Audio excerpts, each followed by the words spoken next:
Olá,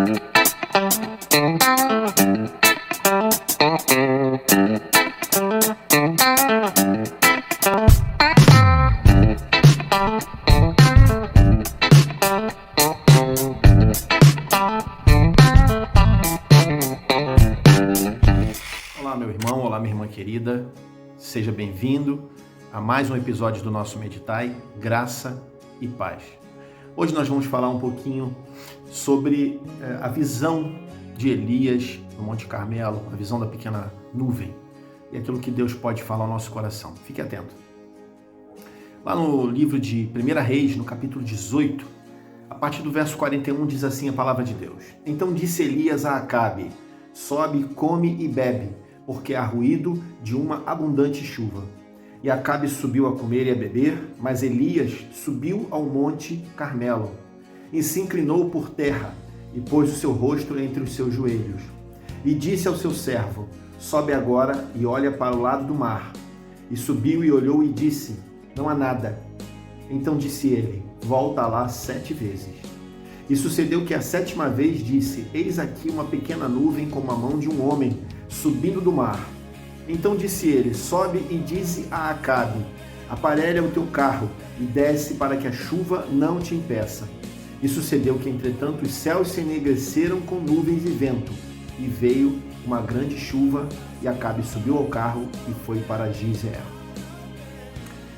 Então, nesse período, queridos, o período da manifestação ali do profeta Elias, o reino do norte, o reino de Israel, nós estamos na época do reino dividido, então havia o reino do norte, Israel, e o reino do sul, que era Judá e Jerusalém.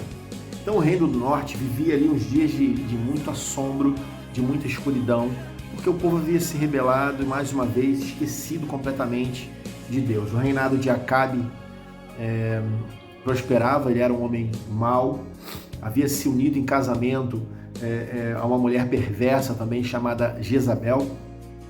Jezabel era uma mulher fenícia, ela era filha de um sacerdote do deus Baal, chamado Etbaal. Etbaal I. Etbaal significa o que está com Baal, algo mais ou menos assim.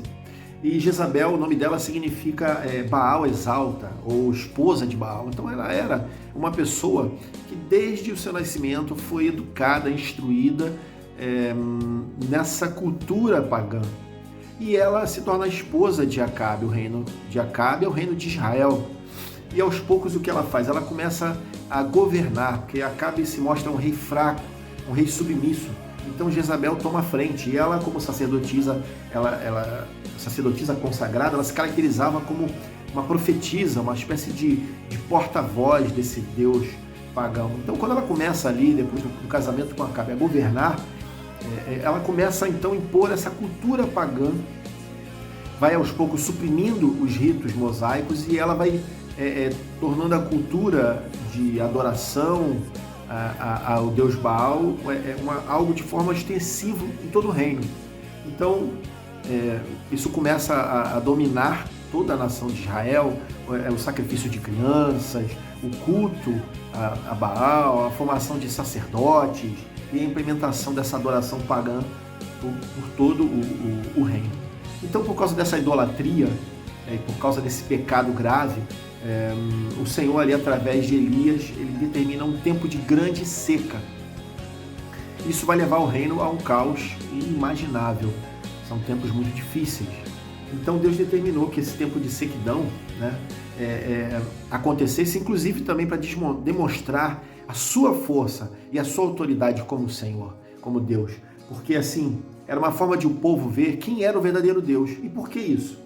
Porque assim, quando Elias ora e pede para que esse tempo de seca se estabelecesse, isso também tem a ver com um confronto entre deuses. Por quê? O povo, a nação estava subjugada e adorava ao deus chamado Baal Mekart, que era o deus da fertilidade, né? O deus da tempestade. Olha só que coisa.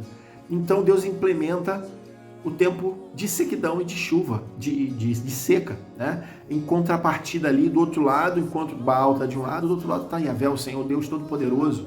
Então assim, durante 3 anos e meio não caiu uma gota de água em Israel. E por todo esse tempo, né, o povo perece no fastio, na necessidade. Até que esse tempo finda, e então em algum determinado momento Elias vai até Acabe e ele se apresenta, na verdade, a Obadias, né? E chama o rei Acabe. O rei Acabe então se apresenta ali diante do profeta, e Elias então diz a ele que aquele tempo de chuva, de sequidão, haveria de acabar, né?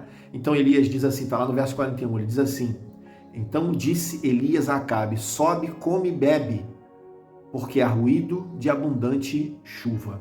Aí depois dessas palavras, né, ao rei Acabe, o que Elias faz? Ele sobe ao cume do Monte Carmelo, e ele faz uma coisa interessante, ele se lança com o seu rosto entre os seus joelhos, e ele começa então a orar.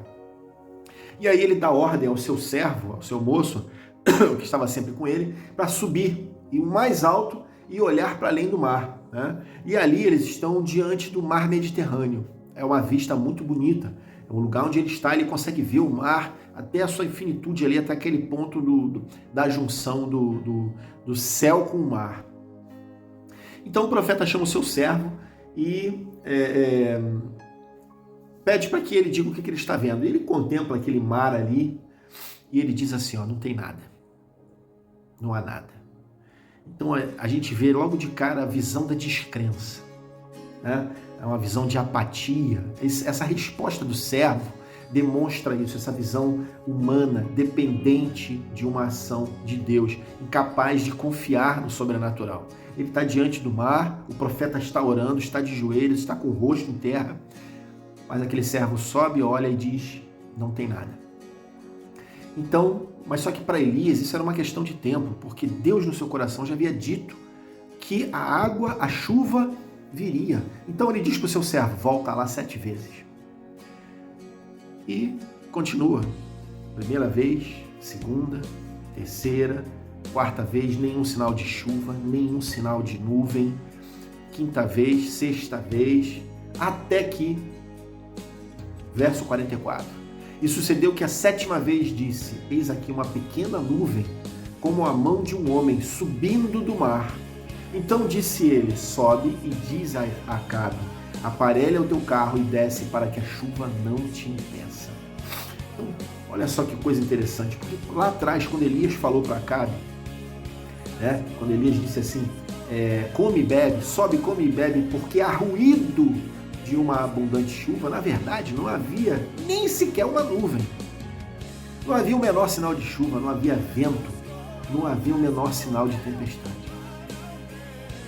Até que acontece todo esse evento, esse tempo que Elias gasta em comunhão, o seu servo subindo e descendo, indo diante do mar Mediterrâneo.